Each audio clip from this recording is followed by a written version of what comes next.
likod nito. It's because, ang popularity kasi ng mga Duterte, yung gusto nilang papagsakin, no? Pero hindi nila alam kung bakit nag-start itong gusto nilang papagsakin dati nung presidente pa si PRRD. Because you know what? Unang galit nila is that yung inalawag ni PRRD na ilimping sa libingan ng mga bayani si BBM. Actually, at that time, una sila Trillanes eh. Sila Father Aleo. Mga madre na nagmumira. Ma'am, hindi si BBM ang nilibingan. Si Apple lang kayo.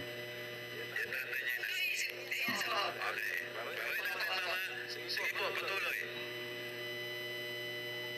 So, alam mo sa totoo lang kasi itong si Arturo Las Cañas sa pagkakakita kasi nagming kami. Actually, mayabang talaga to. No? Itong si Motabato, kasi nagming ko rin si Kuya Edward Motabato, no?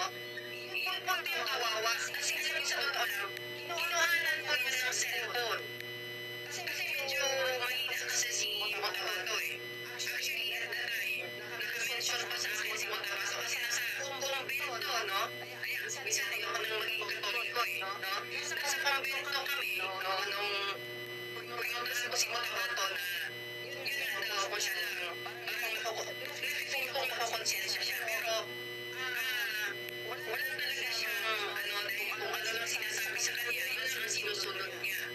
Itong si Las Cañas, ito talaga yung mayabang talaga, no? Sa totoo lang, as I've heard, no, na medyo ano pa nga to sila ni Trillanes, no? Kasi itong si Las Cañas, gusto na mag-direct na sa kay itong mga taga-US, sila Lloyd de Luis, no? So, sa totoo lang, no, ito nga ang nangyayari ngayon, no? Source pa rin ang galit nila dito is maraming nasagasaan si PRRD nung siya ay umupo. Alam naman natin kung gaano ka-safe, progresibo ang bayan natin nung si PRRD ay lumingkod na lingkod, no? So yun na nga. Ito talaga sabihin ko sa inyo, hindi mo wala sa isip ko itong natuklasan ko nga na pagkabalik ko sa channel ni Marlica. Dito kung makikita nyo naman, talagang nakakailang videos na ba ako simula kanina, 5, 4, halos lahat talagang shit. Ang galing nun sobra. Pati nga yung sa ICC, ngayon ko lang nalaman na nung December pa daw nakalapag. Pero kanina sa analysis natin, sa nauna nating video, kampante pa ako na hindi pwedeng lumapag yung ICC. Pero ngayon, shit. Nung December pa pala. So paano na to? Delikado. Mukhang namamayagpag itong mga kababayan. Pwede na kayong magsalita kung kinakailangan dahil nga damay na lahat ng mga Pilipino. At dito nga sa sinasabing PI na kung saan ay PI nga nitong nila Romualdez, nakita nyo naman ang sinabi ng super ate, walang gamot sa kakapalan ng muka. So kahit sila nagulat sa kinalabasan at kung sino ang promotor nito. So ngayon talagang gulat na gulat talaga ako na lahat talaga nangyari.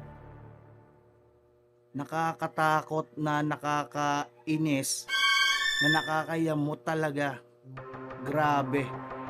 Mga kababayan, ganito ang kasimple ang konsepto. Apektado ang bawat Pilipino dahil pera ng bayan at meron silang binabago para maging magulo. At yan ang hinahadlangan ni Tatay Digong. At syempre, kaya hinahadlangan niya para, syempre, kilala naman natin si Tatay Digong eh. Tulad ng uling sinabi ni ate na vlogger, marami siyang binangga na oligarko. Marami siyang inayos para maging payapa ang Pilipinas.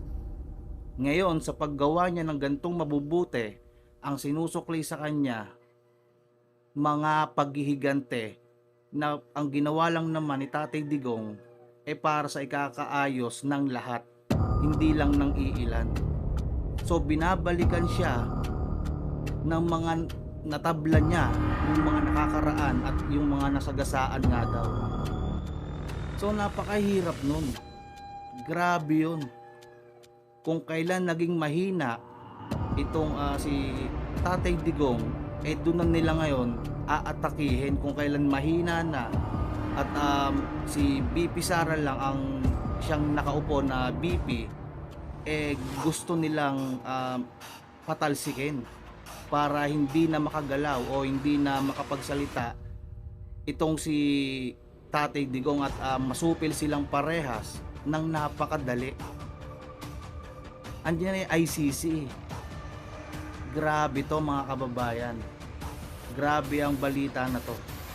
Sumabay pa tong sila Las Cañas at Trillanes. Grabe to mga kababayan, na-shock ako na hindi ako maka-get over sa binalikan kong mga videos na to at iba pang nangyayari nung nakakaraan. Pag pinasel out mo, ngayon lang nagpasel out sa akin, talagang boom na boom.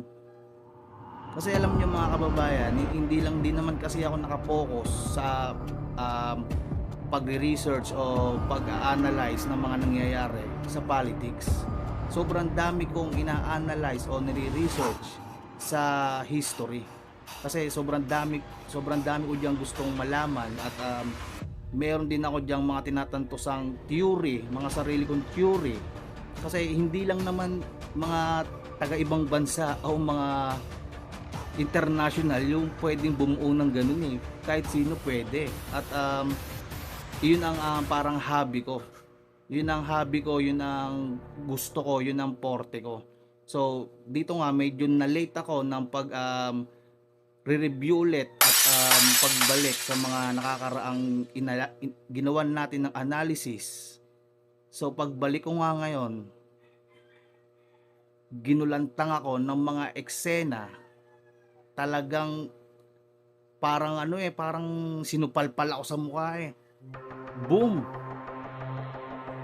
Ang ganda pa naman ng analysis ko kanina, wala pa yung ICC. Talagang confident pa ako, no. Na-late ako ng pag-review kasi nag-pop up lang o biglang lumitaw sa feeds ng YouTube yung video nitong si Boljak TV. At ang laki kasi ng views, 144k. Kaya nag-algorithm. Kaya pag nung pagkatapos biglang lumitaw. Nang pinakinggan ko, parang nag-sink in lahat. Tapos yung mga sinabi na mga nangyayari sa mga news nga katulad ni Senator Amy na ito nga daw si Tambaluslos ang siyang pasimuno at ito ang kay F.L. Lisa, sobrang dami din na expose na siya nga daw talaga. At kumonekta rin yun yung sa loto na na-discuss natin, nag-puzzled out lahat na sila nga talaga. Grabe yan. Grabe to. Isa lang ang masasabi ko mga kababayan. Piliin